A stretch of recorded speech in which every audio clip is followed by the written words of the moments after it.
ꯑꯩꯈꯣꯏꯁꯦ ꯍꯧꯗꯣꯡ ꯍꯤꯗꯥꯛ ꯀꯥꯞꯄꯁꯨ ꯆꯠꯇꯣꯏꯅꯦ ꯑꯗꯨꯒ ꯍꯦꯗꯐꯣꯟꯁꯦ ꯁꯦꯡꯗꯣꯛꯄ ꯆꯠꯇꯣꯏꯅꯦ ꯌꯥꯝ ꯃꯣꯠꯃꯜꯂꯦ ꯁꯦꯡꯗꯣꯛꯑꯦ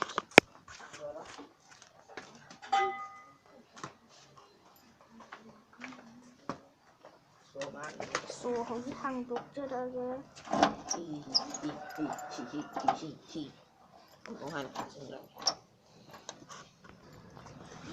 ꯁꯦꯡꯖꯔꯒꯦ ꯅꯪ ꯍꯟꯖꯟꯕꯤꯔꯛꯑꯣ ꯍꯧꯖꯤꯛ ꯀꯥꯗ ꯆꯪꯖꯔꯦ ꯊꯣꯛꯄꯒ ꯇꯜꯂꯦꯗ ꯑꯃꯨꯛ ꯊꯣꯛꯇꯣꯏꯁꯦ ꯃꯅꯨꯡꯗ ꯑꯗꯨꯝ ꯀꯥꯞꯄꯁꯤꯗ ꯍꯤꯗꯥꯛ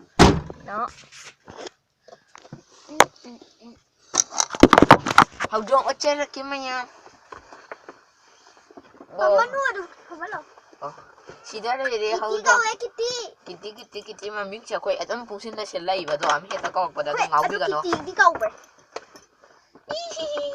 ꯑꯗꯣ ꯁꯤ ꯍꯦꯗꯐꯣꯟꯁꯦ ꯌꯥꯝ ꯃꯣꯠꯃꯜꯂꯦꯕ ꯑꯗꯣ ꯑꯝꯇ ꯁꯦꯡꯗꯣꯛꯄ ꯆꯠꯀꯦ ꯇꯧꯕ ꯑꯗꯣ ꯑꯩꯅ ꯁꯤꯅ ꯈꯣꯡꯕꯥꯟ ꯀꯧꯋꯦ ꯈꯣꯡꯕꯥꯟ ꯑꯗꯩꯗꯤ ꯁꯤ ꯍꯤꯗꯥꯛ ꯀꯥꯞꯇꯣꯏꯅꯦ ꯑꯩꯈꯣꯏ ꯂꯦꯠꯁ ꯗ꯭ꯔꯥꯏꯚ ꯑ ꯀꯥꯔ ꯑꯩꯈꯣꯏ ꯍꯧꯖꯤꯛ ꯁꯤꯁꯦ ꯃꯥꯒꯤ ꯐꯝꯐꯝꯗꯤ ꯁꯤꯗ ꯅꯠꯇꯦꯕ ꯃꯥꯒꯤ ꯁꯤꯅ ꯃꯥꯒꯤ ꯏꯁꯄꯤꯁꯦꯜ ꯁꯤꯠ ꯑꯃ ꯂꯩꯕ ꯁꯤꯗ ꯑꯣꯏꯅ ꯊꯝꯕꯤꯔꯒꯦ ꯏꯁꯩ ꯕꯦꯛꯒ꯭ꯔꯥꯎꯟ ꯏꯁꯩ ꯊꯥꯖꯔꯛꯀꯦ ꯃꯌꯥꯝ ꯕꯦꯛꯒ꯭ꯔꯥꯎꯟ ꯏꯁꯩ ꯑꯝꯇ ꯇꯥꯍꯟꯒꯦꯁꯦ ꯕꯦꯛꯒ꯭ꯔꯥꯎꯟꯁꯦ ꯗꯐꯔꯗꯤ ꯋꯥꯁꯦ ꯊꯥꯁꯤꯗ ꯀꯩ ꯊꯥꯁꯤꯗ ꯅꯣ ꯔꯟꯖꯥ ꯊꯥꯕꯤꯔꯛꯏꯁꯦ ꯕꯦꯛꯒ꯭ꯔꯥꯎꯟ ꯏꯁꯩꯅꯦ ꯃꯌꯥꯝ ꯑꯣ ꯃꯥꯏ ꯒꯥꯗ ꯁꯤꯗ ꯂꯧꯊꯣꯛꯑꯣ ꯌꯥꯗ꯭ꯔꯦ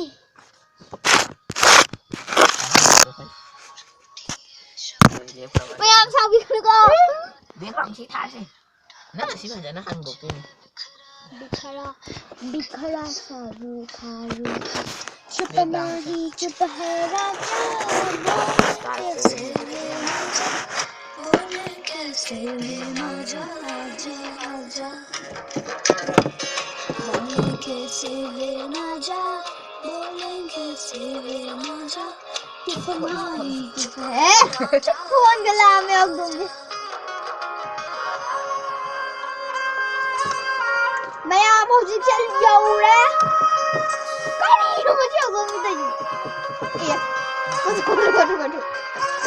Nah, dua malah yang mokok. Tadi saya cakap nanti headphone jangan sendu pusat lagi.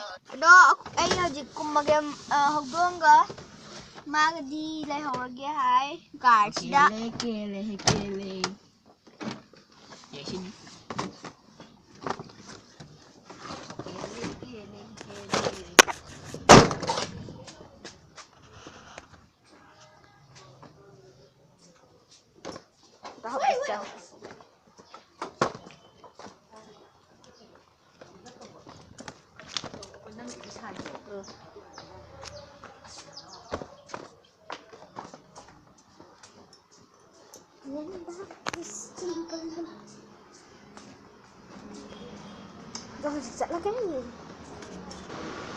Sudah lah ya, sendok kami tu na, ada ayah hajit basura.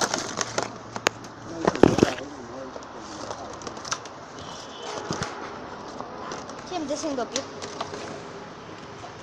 Tu sendok tu.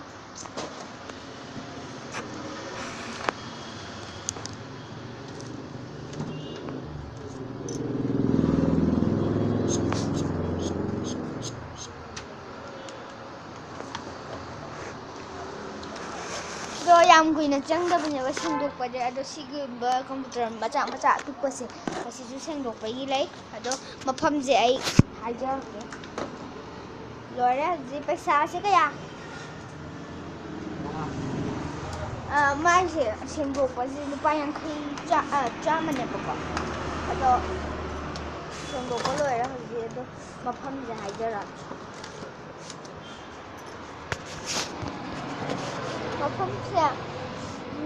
Mafamse kenoda leibneba Nambolgina Nambolgi thongdo du haijanbamda leibane adu lairak second lairak to adu he haijalaga first saru makhana na ada kaya hatara parlor leibane bako adu gi hak mathakta first floor da ka yam du sapio yam ꯌꯥꯝ ꯂꯧꯗꯕꯅꯦ ꯑꯗꯨꯒꯤ ꯃꯃꯤꯡꯅ electronic repairing ꯀꯧꯕꯅꯦ ꯍꯧꯖꯤꯛ card ꯆꯠꯂꯒꯦ ꯃꯣꯏ ꯑꯅꯤꯁꯦ ꯍꯧꯗꯣꯡ ꯍꯤꯗꯥꯛ ꯀꯥꯞꯄꯁꯨ ꯂꯩꯔꯝꯃꯅꯤ ꯌꯦꯡꯁꯤ ꯍꯧꯗꯣꯡ ꯍꯤꯗꯥꯛ ꯀꯥꯞꯄ ꯂꯣꯏꯔꯕꯣ lỗi hả không phải gì không thì nào nó mai lên điên đâu ấy đã mà đức phật ở thằng mai hồi những làm vì đó làm đi không chupa mahi chupa hai raja bole kaise ve raja bole kaise raja raja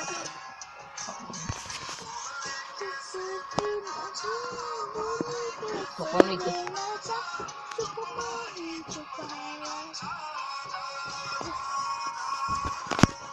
Edit tuh hayu edit. Ya edit. Edit. Aku edit sama sahabat keyboard yang fazal.